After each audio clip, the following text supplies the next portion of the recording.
खुदावंद यीशु मसीह के जिंदा पाक और जलाली नाम में आप सबको सलाम। खुदावंद भला है, उसकी शफकत अब्दी है और उसकी वफादारी पुश्त दर पुश्त कायम रहती है।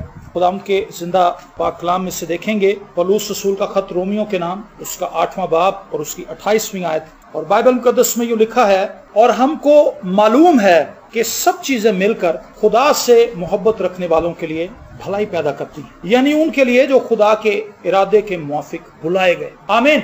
और हमको मालूम है, ईमानदारों को ये मालूम होना चाहिए कि सब चीजें मिलकर खुदा से मोहब्बत रखने वालों के लिए भलाई पैदा करती है, यानी उनके लिए जो उसके इरादा के मुआफिक बुलाए गए हैं। क्या मैं और आप उसके इरादा के मुआफिक बुलाए गए हैं? क्या खुदा ने आपको बुलाया है? बोलें, ये कोई मुश्किल सवाल नहीं। खुदा तो सबकी निजात चाहता है और वो चाहता है कि सब उसके खानदान में शामिल हो जाए। तो ये इन्विटेशन जो है, लिखा है खुदा ने दुनिया से ऐसी मोहब्बत रखी, उसने अपना इकलौता बेटा बख्श दिया ताकि जो कोई उस पर ईमान लाए हलाक ना हो बल्कि हमेशा की जिंदगी पाए। तो ये इन्विटेशन जो है ये आलमगीर है। खुदा सबको चाहता है कि वो उसके खानदान के अंदर आए, उसके खानदान के लोग हों, और जो उसके खानदान में आ जाते हैं, जो खुदा यीशु मसीह पर ईमान ले आते हैं, उनको ये कहना चाहिए कि मेरी जिंदगी में जो कुछ भी हो रहा है वो सब मेरी भलाई के लिए। हालेलुया। क्योंकि ये खुदा का प्लान है।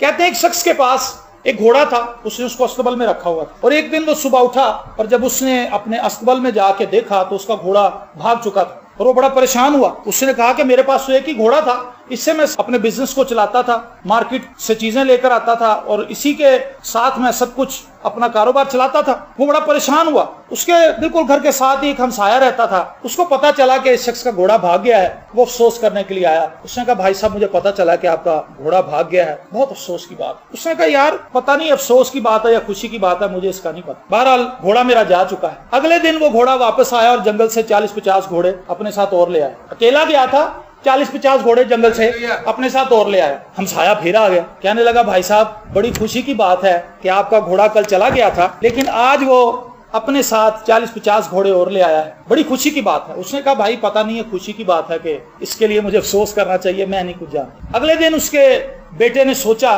कि अपने घोड़े पर तो मैं हर रोज सवारी करता हूँ, इन जंगली घोड़ों पे मैंने कभी सवारी नहीं की, आज इन्हें ट्राई करूं। वो एक घोड़े पर चढ़ा, चूंकि वो जंगल से आया था, उसे आदत नहीं थी कि वो किसी को अपने ऊपर बिठाए। वो बिफर गया और उसने उसको उछाल के नीचे फेंक दिया और उसकी टांग टूट गई, नौजवान लड़के की। हमसाया फिर आ गया, कहने लगा, भाईजान बड़े अफसोस की बात है, मुझे बड़ा दुख हुआ है कि आपके बेटे की टांग टूट गई। उसने कहा, यार पता नहीं इसमें अफसोस की बात है या खुशी की है, मैं नहीं जानता। अगले दिन फिर कुछ फौजी अफसर आ गए गाड़ी भर के और वो कहने लगे कि जंग शुरू हो गई है दूसरे मुल्क के साथ और फौजी हमारे पास कम है, हमें नौजवान लड़के चाहिए ताकि वो जंग में हमारे साथ जाएं और जंग लड़ें। तो सारे गांव के नौजवान इकट्ठे कर लिए, लेकिन उस नौजवान की टांग टूटी थी, उसको वो छोड़ गए। हमसाया फिर आ गया, कहने लगा, भाईजान मुझे बड़ी खुशी है कि आपका बेटा जो है वो जंग पर जाने से बच गया है। उसने कहा, यार पता नहीं ये बात खुशी की है या इसके लिए मुझे अफसोस करना चाहिए। मैं इस कलाम को लंबा नहीं करना चाहता क्योंकि मेरा मकसद हल हो गया जो मैं कहना चाहता था। वो ये है कि इंसान होते हुए मैं और आप नहीं जानते कि कल क्या होगा। उस शख्स ने सही कहा कि मुझे नहीं पता यार, ये घोड़े वापस आ गए हैं, मेरा बेटा गिर गया है, इसकी टांग टूट गई है, फौजियों से बच गया है, बहुत सी बात। मुझे और आपको ये नहीं पता कि कल क्या होने वाला है इंसानी अकल से, लेकिन अभी हमने पढ़ा कि सब चीजें मिलकर खुदा से मोहब्बत रखने वालों के लिए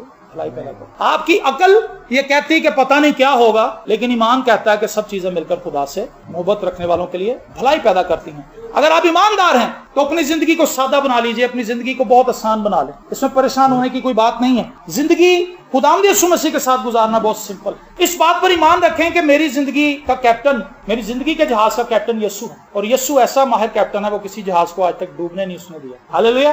क्या आपने उसको अपनी जिंदगी की कश्ती में बुला लिया? अगर बुला लिया तो फिक्रमंद ना हो, तूफान आएंगे, झक्कड़ चलेंगे, आंधी आएंगी, सैलाब आएंगे, लेकिन ये कप्तान इतना माहिर है, ये उन तमाम सैलाबों में से, उन तमाम तूफानों में से आपको निकाल के बाहर ले जाएगा। हालेलुया।